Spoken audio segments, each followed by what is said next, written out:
مجھ پر آشکار ہوئی بابا رحمت کی رحمت۔ تحریر نصرت جاوید۔ مجھے ہرگز خبر نہیں کہ میرے اور آپ کے ٹیلی فونوں پر ہوئی گفتگو کو ریکارڈ کرنے کی قوت رکھنے والے افراد یا اداروں کے پاس سپریم کورٹ کے سابق چیف جسٹس ثاقب نثار کو شرمندہ کرنے والا مواد موجود ہے یا نہیں۔ روایتی اور سوشل میڈیا پر چھائے چند ذہن ساز مگر تواتر سے اس کی موجودگی کا دعویٰ کر رہے ہیں۔ میرے یار عامر متین کے ٹی وی شو میں گفتگو کرتے ہوئے ایک اور دیرینہ ہمدم حامد میر نے بھی نہایت ہوشیاری سے اس ضمن میں میسر ریکارڈ کا اشارہ دیا تھا۔ اس کا دعویٰ تاہم وسیع تر تناظر میں تھا۔ وقتی چسکا لینے کے بعد میں اسے بھول گیا۔ ثاقب نثار تواتر سے پھیلائی کہانی کو مگر نظر انداز نہیں کر پائے ہیں۔ اپنی عادت کے برعکس پیر کے دن وہ تقریباً ہر تگڑے ٹی وی اینکر کے ساتھ گفتگو کے لیے میسر رہے۔ انہیں اطلاع دی کہ ان کے زیر استعمال ٹیلی فون میں نصب واٹس ایپ ہیک ہو گیا ہے۔ ان کے فون میں لگائی مبینہ نقب لہٰذا کچھ ایسے ویڈیوز یا آڈیوز کی تخلیق میں مددگار ثابت ہو سکتی ہے جن کا مقصد انہیں بدنام یا شرمندہ کرنا ہوگا۔ ثاقب نثار سے منسوب تازہ ترین گفتگو سنی تو منیر نیازی کا وہ مصرع یاد آ گیا جو لوگوں کو ان کے گھر میں ڈرا دینا چاہیے کی تمنا کا اظہار کرتا ہے۔ انجانے خوف سے گھبرائے ثاقب نثار اس کی بدولت حملہ ہونے سے قبل ہی دفاعی پیش بندی کی کاوش میں مبتلا نظر آئے۔ ان کی کوشش نے مجھے چور کی داڑھی میں تنکا والا محاورہ بھی یاد دلا دیا۔ ثاقب نثار سے زندگی میں ایک ہی بار ملا ہوں۔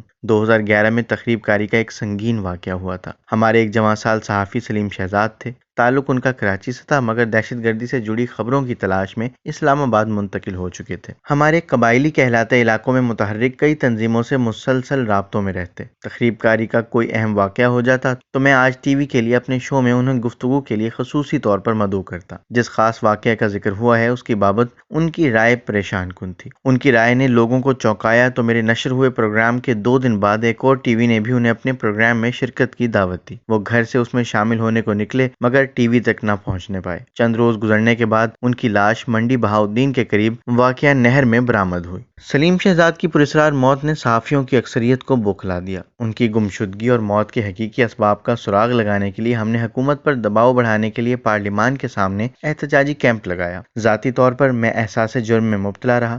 یہ خیال ستاتا رہا اگر سلیم شہزاد کو تبصرہ آرائی کے لیے مدعو نہ کرتا تو شاید اس کی جان بچی رہتی۔ اپنے شو میں جذبات سے مغلوب ہوا سلیم شہزاد کی موت کا سراغ لگانے کی دہائی مچاتا رہا۔ آصف علی زرداری ان دنوں پاکستان کے صدر تھے۔ وسطی ایشیا کے دورے پر گئے ہوئے تھے۔ غالباً قزاقستان میں اپنے بستر پر لیٹے انہوں نے میرا پروگرام دیکھ لیا۔ وہ پروگرام ختم ہونے کے بعد گھر لوٹا تو ان کا فون آ گیا۔ مجھے تسلی دینے کو چند فکرے ادا کرنے کے بعد انہوں نے استفسار کیا کہ وہ اگر میری ان دنوں ISI کے سربراہ شجاع پاشا سے ملاقات کروا دیں تو معاملہ سنبھالنے میں مدد مل سکتی ہے یا نہیں۔ میری پاشا صاحب تک رسائی نہیں تھی۔ آصف صاحب سے البتہ یہ گزارش کی کہ میں ان سے تنہائی میں نہیں ملوں گا، میرے ہمراہ 2 سینئر صحافی ہوں گے۔ اگر ملاقات ہو گئی تو مجھے یقین ہے کہ ہم DGISI کو سلیم شہزاد کی موت کے اسباب کا سراغ لگانے کے لیے اعلیٰ سطح کا کوئی کمیشن بنانے کو رضامند کر لیں گے۔ 2 دن گزرنے کے بعد پاشا صاحب سے ملاقات ہو گئی۔ مذکورہ ملاقات کے دوران جو 1.5 گھنٹے سے زیادہ چلتی رہی کئی اہم باتیں ہوئیں۔ ان کا ذکر فی الوقت درکار نہیں۔ مقدی گل یہ ہے کہ وہ مطلوبہ کمیشن بنانے کو آمادہ ہو گئے۔ انہوں نے آمادگی کا اظہار کر دیا تو حکومت نے اپنے اختیارات بروئے کار لاتے ہوئے ان دنوں شریعت کورٹ کے سربراہ رفیق صاحب کی نگرانی میں مطلوبہ کمیشن کے قیام کا اعلان کر دیا۔ عوامی تحریک کی وجہ سے اپنے منصب پر بحال ہوئے افتخار چودھری نے مگر حکومتی اقدام کو اپنے ادارے کی حدود میں مداخلت سمجھا۔ اپنی خفگی کا انہوں نے آسماں جہانگیر سے اظہار بھی کر دیا۔ انسانی حقوق کی ثابت قدم محافظہ اس کی وجہ سے پریشان ہو گئی۔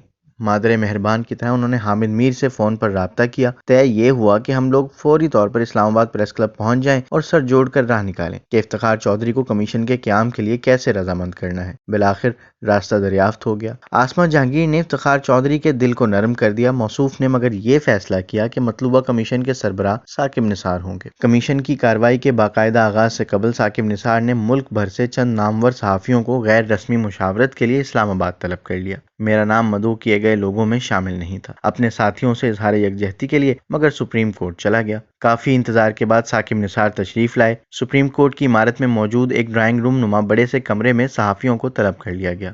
تھوڑی دیر بعد انہیں یاد آیا کہ میں بھی ان کا انتظار کرنے والوں کی صف میں کھڑا تھا۔ مجھے پگڑی پہنے اہلکار کو بھیج کر وہاں بلوایا۔ ثاقب نثار میری دانست میں مکمل منافقت سے کام لیتے ہوئے مختلف صحافیوں سے بچگانہ معصومیت اور تجسس سے یہ پوچھتے رہے کہ سلیم شہزاد کی موت کے حقیقی اسباب کا سراغ لگانے کے لیے کس انداز میں آگے بڑھا جائے۔ نام لینا مناسب نہیں، میرے کئی نامور ساتھی مگر انہیں تفصیل سے بتاتے رہے کہ فلاں فلاں مسئلے پر ان کی جانب سے کسی کالم میں لکھی یا ٹی وی شو میں بیان ہوئی رائے سے ناراض ہو کر فلاں فلاں دن فون فون آئے تھے۔ میرے ساتھی اپنی داستان سنا چکے تو ثاقب نثار مکارانہ احترام سے میری جانب متوجہ ہوئے۔ جاوید صاحب، آپ ابھی تک خاموش کیوں ہیں؟ کہ سوال سے آغاز کیا۔ توہین عدالت سے سہمے ذہن نے ہمت پکڑ کر فریاد کی کہ آپ کو میرے چند ساتھیوں نے اپنی ببتا سنائی ہے۔ ان کے فون سے پتہ چلایا جا سکتا ہے کہ تڑی لگانے والے فون کہاں سے آئے تھے۔ عزت مآب ثاقب نثار صاحب تفتیشی عمل کا آغاز اس پیش بندی سے کر سکتے ہیں۔ یہ تجویز دیتے ہوئے اصرار یہ بھی کیا، مجھے آج تک نامعلوم یا معلوم فرد سے کوئی پیغام نہیں آیا ہے۔ شاید میں ایسے فون کرنے والوں کے لیے اہم صحافی نہیں ہوں گا۔ گفتگو کی روانی میں پھکڑ پن سے مغلوب ہوئے یہ وعدہ بھی کر لیا کہ قومی مفاد کو اگر ڈیفائن کر دیا جائے تو میں اس کا ڈھنڈورا پیٹنے کو دل و جان سے آمادہ ہوں۔ اس کے عوض سرکار جو پیسے دے گی میں اسے خفیہ انداز میں وصول بھی نہیں کروں گا۔ اپنے دستخطوں سے چیک وصول کرنے کے بعد اسے اپنے بینک اکاؤنٹ میں جمع کروا دوں گا۔ بعد ازاں ثاقب نثار نے کئی روز اپنی سربراہی میں بنائے کمیشن کی کارروائی جاری رکھی۔ مجھے اس دوران ایک بار بھی طلب نہیں کیا گیا۔ بالآخر جو رپورٹ آئی